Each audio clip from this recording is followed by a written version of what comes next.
Hey there, Sam Watts here again with another safety update. I am your safety supervisor for Meiborg Brothers and Silver Arrow.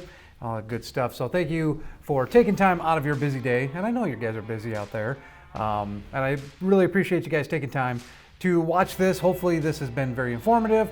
Hopefully some of your questions have been answered, because that's why I do it. I want to make sure that I'm here to help you guys out.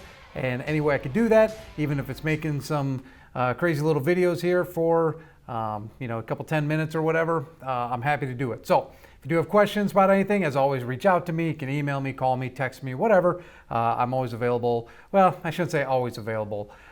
If you call me between 10 p.m. and 5 a.m., there better be a pretty decent reason for it. But other than that, I'm always here to help you out. So anyways, moving on, as you have probably noticed, a lot of you are now on Motive, the Motive ELD.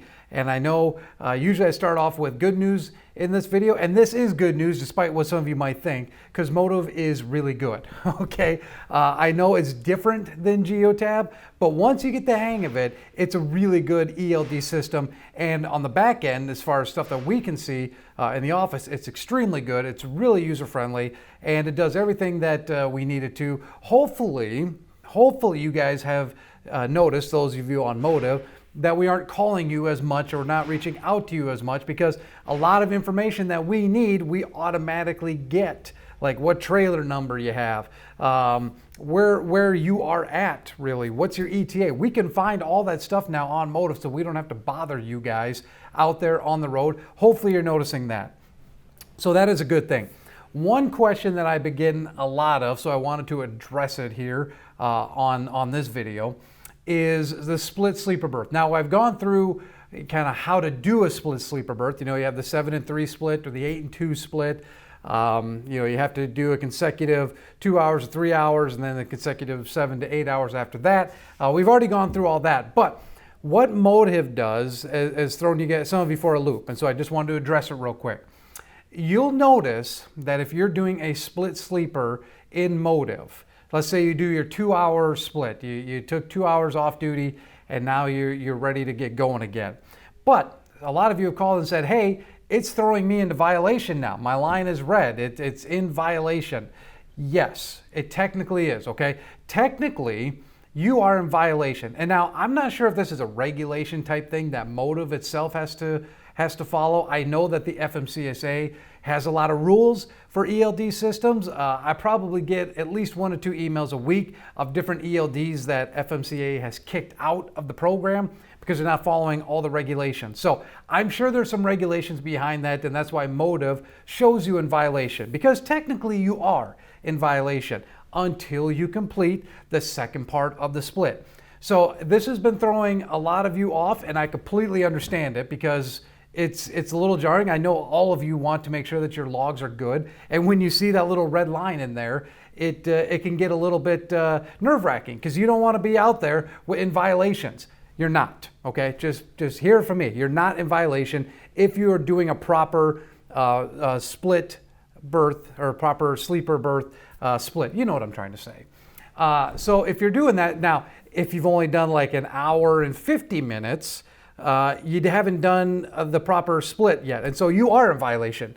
But if you've done a 2-hour, or if you've done a 3-hour break, or if you've done an 8-hour or 7-hour break, you are not in violation, okay? It's just, that's what it's gonna look like until you complete the end of the second part of the split, okay? Until you complete that second chunk. Now, again, like I kind of said before, as some of you have found out, and this shouldn't be news, but it might be. Some of you have found out these ELDs go by the second, okay? Go by the second.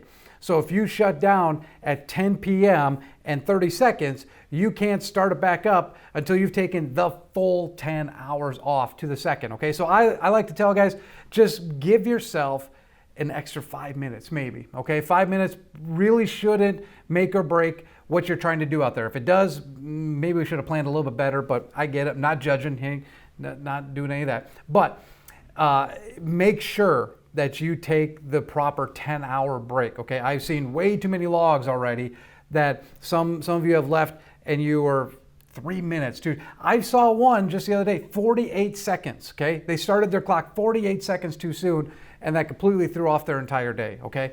I don't want to see that happen. Just because that just hurts you guys out there, okay? Yes, it hurts us because the load doesn't get delivered, but that just means you've wasted an entire day, and I don't want you to do that. So make sure that you're taking the full 10 hours off and that you're not leaving too early. And if you are doing a split, don't get thrown off by that little red line saying you're in violation, because you're not, okay? You do have time, and if you want to know exactly how to calculate that time, you can go back and look at a previous video. I think it's the second one I did, maybe it's the third one. However, there is also a little button on Motive that will show you and tell you how much time you have as well. So that's a pretty cool little thing. Make sure that you're utilizing that. And if you do have any questions about that, again, contact me, okay? I can help you out with that.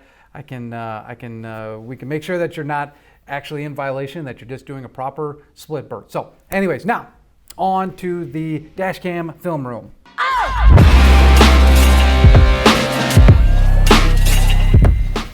All right, here we go. It's a nice day. So first off, before we even watch this video, I want you guys to see what there's already an issue with the video. We haven't even started it yet.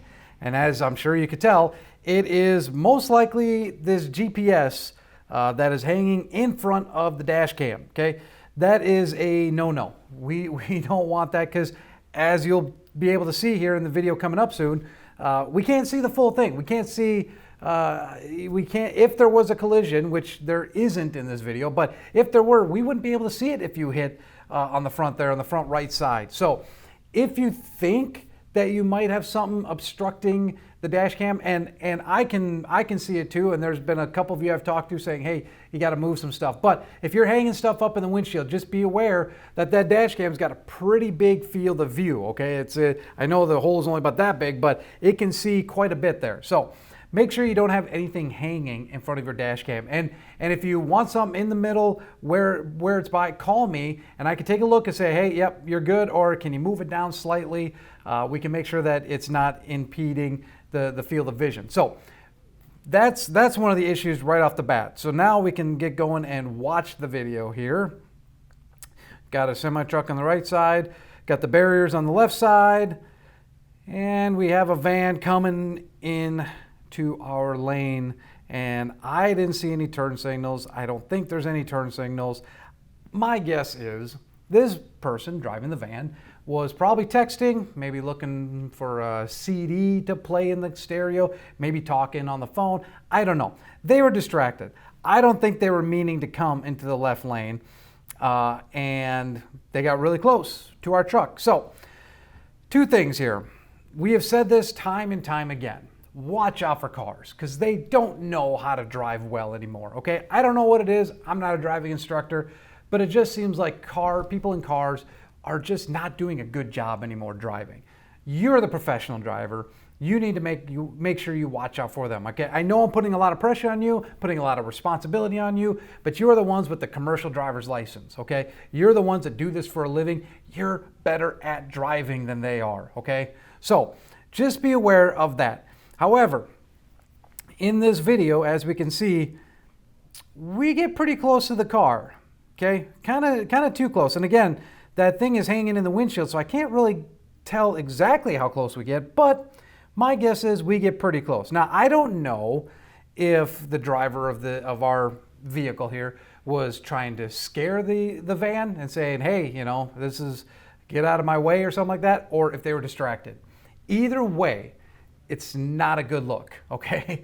It's not a good look that we got that close, because we can see right here that van's coming over, okay? It's in the lane. We have nowhere to go, okay? We've got the barrier on the left-hand side. We have absolutely nowhere to go. Right now, the driver should be hitting his brakes, okay? We know that van's coming over. I don't know if they're gonna change lanes fully or if they're just distracted. As we find out, they're most likely distracted. But right here is where we should be hitting the brakes. However, we get right about there before we really get on the brakes. That's pretty far. The problem is, in some instances like this, I've seen this before, where the person in the van freaks out and they hit the brakes instinctively. because that's what car people do. When something kind of scary happens, they like to slow down. They like to stop. They hit the brakes. If that van, I should say, hit the brakes and we got that close to them, we would have rear-ended them. And I know you don't want to hear this because the van came over, but if that got to the point where we get legal matters involved and lawsuits are going, that's not a slam dunk that van person would be found guilty, okay? Because lawyers, judges, juries, they all look at truck drivers as the professional driver. We should be able to identify the situation and know that we need to brake. We need to make sure that we don't hit them, because they even know that people in cars are crazy. So if you experience this, make sure that you are watching for these cars, because right here we should be slowing down. This is as close as we really should be getting to that vehicle if we're paying attention, okay? And I don't know if this driver was distracted or if they were trying to make a point, but either way, we need to make sure that we are not distracted and don't make a point, okay, with our equipment. The point's already made. You're the commercial driver. You're the professional in this situation. You just drive past them. You can shake your head and go, come on, people, do better. But we should be watching out for things like this. That van, it didn't give any signal, but we should see that it's coming over, and we should be the ones to make the break and make sure that a collision doesn't happen, because you guys are better drivers than these people out there. So anyways, just a heads up, I've seen this time and time again. This video just happened to be the one I grabbed, but I have seen numerous dash cam videos of cars doing this. So please just be aware of your surroundings out there. Be aware of the other cars, and know that, I know we drive these big black fancy trucks and fancy trailers, but it's still sometimes they don't see us. So please just be aware that these people are out there. And if you think that something might be happening, slow up, okay? It's not worth making a point that, hey, I'm in the right. Yeah, you're in the right, but still got into an accident and you still could be held liable for something. So I don't want to see that happen, okay? So if you see something like this, someone's kind of coming over, someone's swerving, just get away from them, slow down, back away. Whatever you got to do, drive defensively around them to make sure that a collision doesn't happen. All right, as always, drive safe out there. If you have questions or comments or whatever, come see me. You can call me, email me. I'll put my information again at the bottom here. But I want to make sure that you guys are successful on the road, and the way to be successful out there is to be safe, okay? So drive safe, and we'll talk next week.